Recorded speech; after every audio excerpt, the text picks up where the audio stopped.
y muchachas están pintando el sector de neurocirugía del Hospital Vicente López y Planes. Ah, Así muy que bien. después también hubo otro grupo que es de Potenciar Trabajo, CSTL, que es la cooperativa que los nuclea, estuvo en el mixto, una parte es del Dicken, ¿no? Sí. Y la otra parte, porque desarrollo social va a tener Ah, refacciones, claro. entonces va a trasladarse por un tiempo acá en el mixto. Claro, porque ahora se viene la refacción del edificio de toda la Secretaría de Desarrollo Comunitario, ¿no? Exactamente, desarrollo comunitario, ahí está. Alejandro, una duda.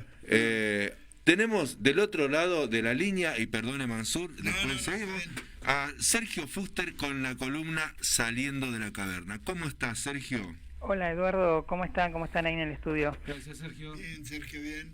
Bueno, Bien, bien, Sergio. ¿Y con qué viniste hoy para deleitarnos sobre la filosofía? bueno, gracias. Bueno, hoy vamos a conocer un poco a un sociólogo francés recientemente fallecido, Pierre Bourdieu, que se hizo muy conocido en la década del 90.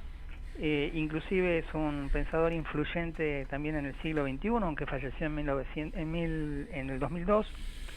Y él trató temas que se hicieron muy relevantes a finales del siglo XX, especialmente en la década del 90, como por ejemplo el capitalismo, la globalización, ¿no? Que son temas que hoy se hablan poco, pero que existe, por ejemplo la globalización, los aparatos de dominación también.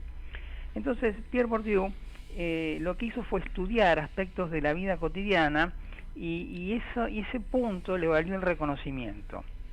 Es decir, él estudiaba los caracteres represivos de pequeños espacios, ¿no? Como la escuela, el deporte, el lenguaje del cuerpo, la televisión, y podemos decir que sintéticamente su pensamiento consiste en una crítica a lo que se llama neoliberalismo y también a los efectos que tiene la dominación de un grupo sobre otros y la lucha por la igualdad, ¿no? Esos fueron, digamos, los adalides del pensamiento de Pierre Bourdieu.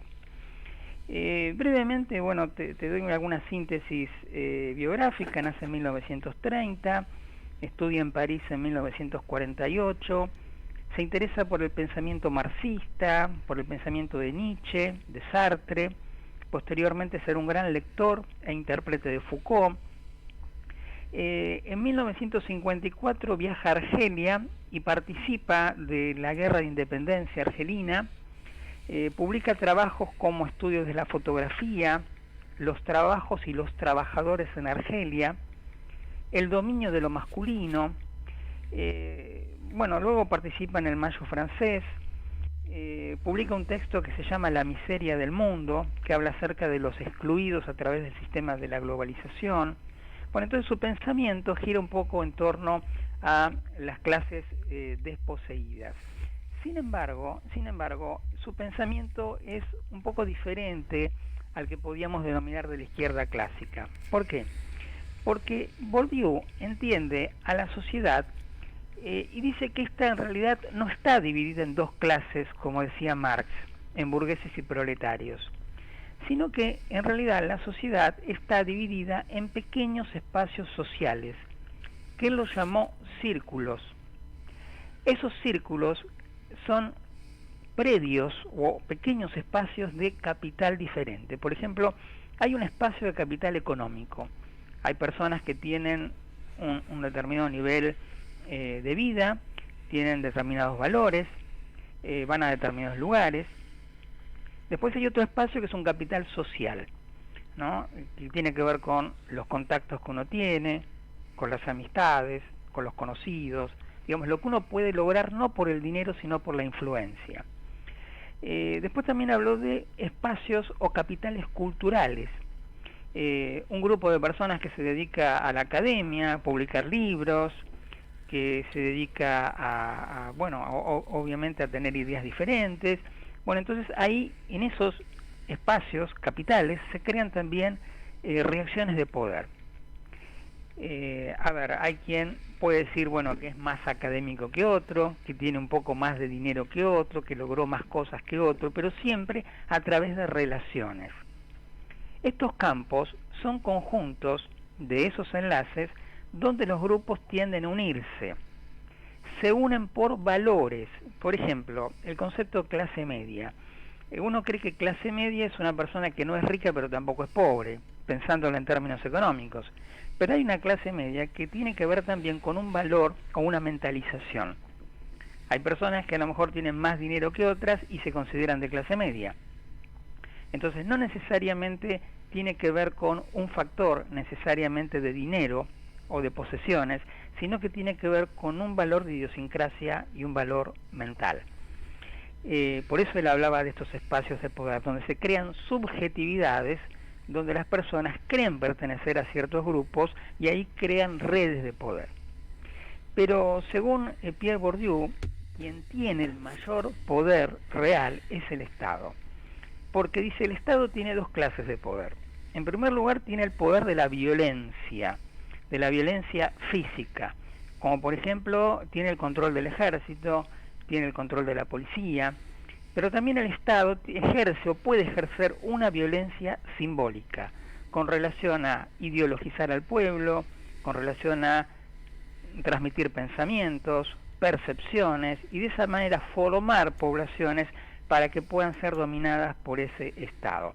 Por lo tanto, Pierre Bourdieu trabajó mucho el tema del lenguaje, ¿no? Cómo se utiliza el lenguaje dentro de estos círculos de poder. Así que fundamentalmente lo que él buscaba o lo que él pretendía, o luchaba, mejor dicho, era por un mundo sin fronteras, por un mundo intercultural. Fue un gran militante de la antiglobalización, estudió el periodismo, estudió los medios de comunicación, entendió que el periodismo no es objetivo, sino que corresponde a ciertos intereses, pueden ser privados o intereses políticos, pero bueno, Bourdieu muere en el 2002, pero fundamentalmente nos deja la idea de que la sociedad en sí está constituida por redes y no necesariamente por clases. Así que bueno, este es el pensamiento básico, ¿no?, que podemos pensar de Pierre Bourdieu. Perfecto, Sergio, muchas gracias. Sergio, una preguntita, vos sabés que hace un rato estamos hablando de esto, capaz que te acordás, o no es precisamente la columna tuya. Estábamos hablando de un historiador francés, creo que era francés, de allá de los, que se hizo muy conocido allá por los 80, 90, que hablaba, que hizo un montón de tomos de sus libros, que hablaba de la gente común. No, sé que no me puedo acordar el nombre del historiador, pero disculpa que te jorobe con esta pregunta así al aire, ¿no? Pero no sé si es al que te referís, pero Huizinga fue un historiador que se dedicó justamente a la vida cotidiana, digamos, ¿no? Y otro pensador fue Philippe Ariès también, que se dedicó a también, por ejemplo, estudiaba el tema de la muerte, cómo era la muerte en la Edad Media, cómo era la muerte en la modernidad, o cómo era la vida, o qué comían. Bueno, se dedicaba un poco a eso, no sé si te referís a eso. Puede ser uno de esos. Bueno. Muchas gracias, Sergio. No, a ustedes, un abrazo. Hasta luego. Bueno, le salí con una... con una pregunta. Sí, señor. Pero bien válida, ¿no? Uno se saca las dudas. Así que bueno. Bueno, estamos acá, ¿no? Seguimos acá, en este programa se llama Acá Estamos. Hoy a la mañana hubo... no, usted tenía algo para con que quiso... Sí, lo cortamos cuando empezamos la... Perdone. Es que no me acuerdo. No, bueno. Bueno, está bien, dejémoslo. ¿Qué pasó tanto tiempo? Es que la vida corre, Alejandro. Esto es segundo a segundo, minuto a minuto. Ay, Dios. Como decía el viejo escritor, aquel que le escribió el libro que decía paso a paso. ¿No se habrá confundido, Alejandro, usted de persona? ¿Usted cree que estoy No confundido? podemos